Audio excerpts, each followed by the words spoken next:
there's been so much discussion about what took place at that Gyan Sangam, the two-day banking retreat over the weekend in Pune. Let's find out exactly what the Finance Ministry has committed to, or whether they've committed to anything at all. Rajan, the Executive Director of Punjab National Bank, joins in. And in a bit, we'll get Iyer, the Chairman and Managing Director of Bank of India as well. Good morning, Mr. Sangapure. If you can just start off by telling us what exactly the Finance Minister committed to, whether there was any commitment to the PJ Nayak recommendations or the report. What took place really at that Sangam? Yeah, I think this Sangam was a first of its kind in the history of a public sector banking in India, wherein Finance Ministry, Reserve Bank of India played a host to all the top level banking executives, and they were perfect hosts actually.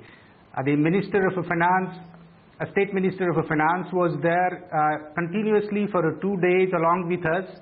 He was in fact participating in all the discussions, group discussions which we had. The Finance Minister was there, and he also participated in discussions. He gave an advice on certain issues. Honorable Prime Minister participated in it, and he had a lot of expectations from the banking industry. I think this was unique in its nature, and I think this was a moral booster to the public sector banking. In fact, for the last couple of quarters, public sector banks were receiving brickbats from all quarters for increasing NPAs. I think from that background, probably this can be considered as a moral booster to public sector banking executives. Mr. Sangapure, is it true that the complete autonomy of PSU banks was something that the Prime Minister spoke about? And if yes, how would this be achieved going ahead? Yeah, Prime Minister made it very clear that there will not be any interference from the PMO's office. That itself is an indication that not only from a PMO, but from all of the government offices, there should not be any interference in the banking day-to-day administration. So far as political interventions are concerned, I think Prime Minister was categorical, saying that wherever necessary, political intervention is needed, and it is good for the development of a banking industry and the economy. So from perspective of autonomy, I think he is very clear that the banks will function as a professional entities. Government will not interfere in day-to-day administration. And from that perspective, I think yes, I think there is a one step forward towards an autonomy of public sector banks. Okay. Good morning, Mr. Sangapure, and thanks so much for joining in. What was the discussion surrounding the PJ Nayak, committee recommendations? Has the Finance Ministry agreed to them? Can you walk us through the specifics? Yeah, in fact, the recommendations and the decisions taken by the ministry were not supposed to discuss on those issues, because the ministry has a prerogative to announce all those decisions in a particular point in time. But I can only emphasize that all the bankers were split into groups, and major issues facing by the public sector banks were discussed by different groups, and after having thorough discussions and brainstorming sessions, wherein even Reserve Bank of India representatives, even the experts from the industry, including members of the Nayak committee, even the representatives from Department of Financial Services, and even representatives from CAFRAL, from NIBM, all participated in a thorough discussion on all these issues. And after almost about a whole day discussion, in the evening, probably one agenda was prepared to be submitted to the Prime Minister. The agenda was before discussed with the Minister of Finance as well. And then when Prime Minister came, we finalized certain points, and only those points were discussed in the presence of the Prime Minister. And Prime Minister, of course, assured that the Finance Minister will look into all the suggestions given by the banking industry, and in due course of a time, probably the Finance Minister and the Prime Minister and the Ministry will make an announcement on some of these issues. Right. It is not very clear that whether all the recommendations will be accepted by the ministry or some of the recommendations will be accepted by the ministry. But definitely there was a very positive intentions of the ministry, even Prime Minister, even Finance Minister, Honorable Finance Minister, even Governor. They were very positive about the discussions which happened during this conclave and the suggestions given by the banking industry. I think there will be a positive development going forward. Definitely. I'll just come to you in a bit. Let me get Vijayalakshmi Iyer. She's joined us as well. She's the Chairman and Managing Director of Bank of India. Ms. Iyer, good morning and thank you for joining us. I understand from my colleague who was at that Sangam that the Finance Ministry has asked bankers to submit a blueprint in a particular time frame of what the bankers should be doing to address the issues. In your own sense, what are the low-hanging fruit that can be addressed with immediate effect now? See, the entire exercise actually was towards drawing a blueprint how to improve the efficiency of the public sector banks. In fact, it was really a collaborative effort. Experts from the field, experts from the banking community, from the DFS, from the policymakers, all of us joined together to threadbare discuss on 6 of the issues identified by the DFS. In fact, I should say this is first of its kind, one of its kind, in fact, in the our history after I joined the bank, in fact. And there was a discussion for almost 3 to 4 hours on each of the issues.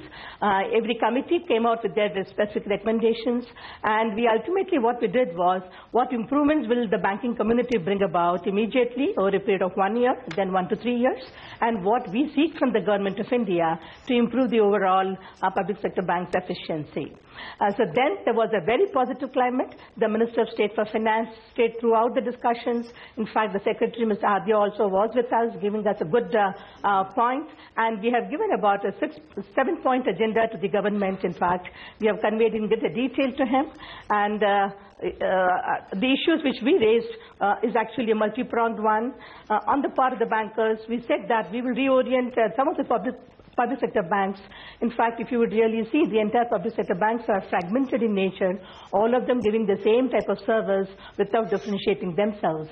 So the first job we cut out for ourselves was we will differentiate ourselves in the niche areas, and we will also go towards optimizing the capital. In fact, remixing wherever possible, we will rejig the portfolio assets and then go towards the capital efficiency.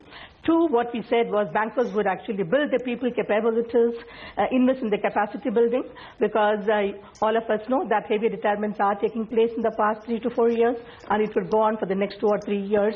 So there is a dire need that we train our HR. And second one there in HR was to introduce the performance management system and also incentives to improve the capabilities. Today, what is happening is even the appraisal forms are as per the directions of the Ministry of Finance, and the bankers have got restrictions in terms of recruitment. We can't go to the management business schools and hire the best talent, whereas the private sector banks can go. And it was also felt that communication between the internal staff or internal customers, you may call, also need to improve substantially. So we would take all those steps to do that. And third, what we said that on the part of the bankers, we will do whatever transformation that is possible using the digital media and leveraging the technology to the benefit. Fifth, what we said that there will definitely be an improvement we will bring about in terms of enhancing the risk management capabilities, improvement that would be in the appraisal standards, proactive monitoring standards, move towards risk-based pricing. In fact, that is one of the very, very important elements all of us need to do, going towards the RAROC capital implementation.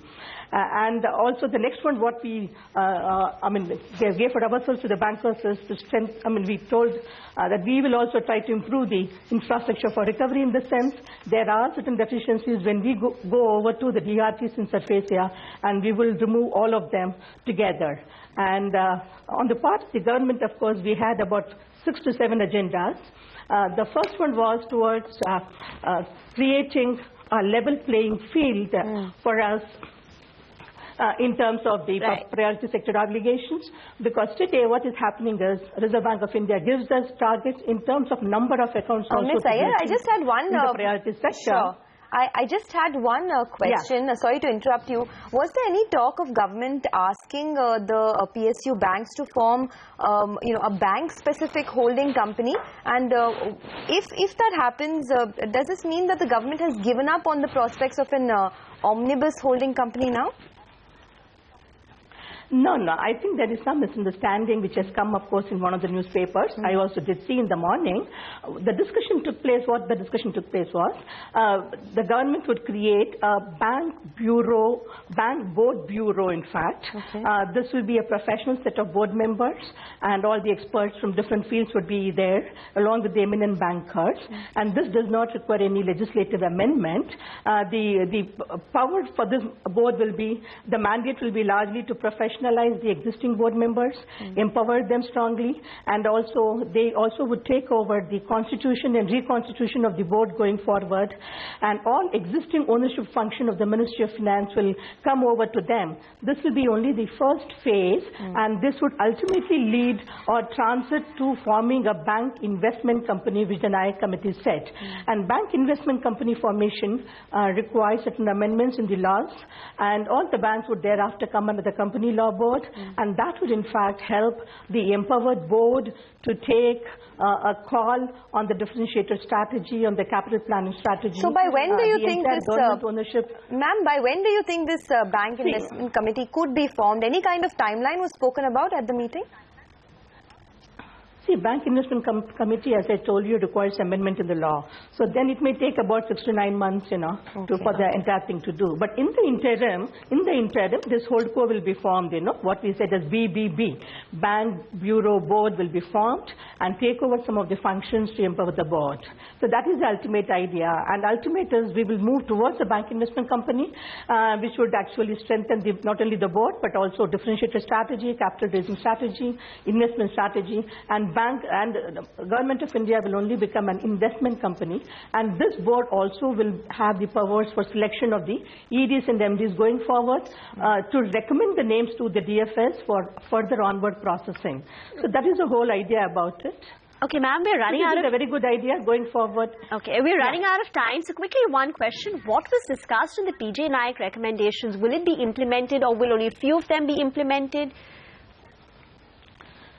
See, we did discuss about the PJ Nayak committee recommendations. Most of the recommendations, of course, government is very, very seriously looking into it on the governance matter and on the formation of this BIC. These two were largely discussed, and going forward, I feel confident, we are confident from the proceedings that it would get implemented. They are being very seriously looked into, and they would initiate the required steps sooner. All right, so those are key positive takeaways. Thank you, Ms. Iyer and Mr. Sangapure, for joining us and talking about the key recommendations and, of course, what the blueprint will be going ahead.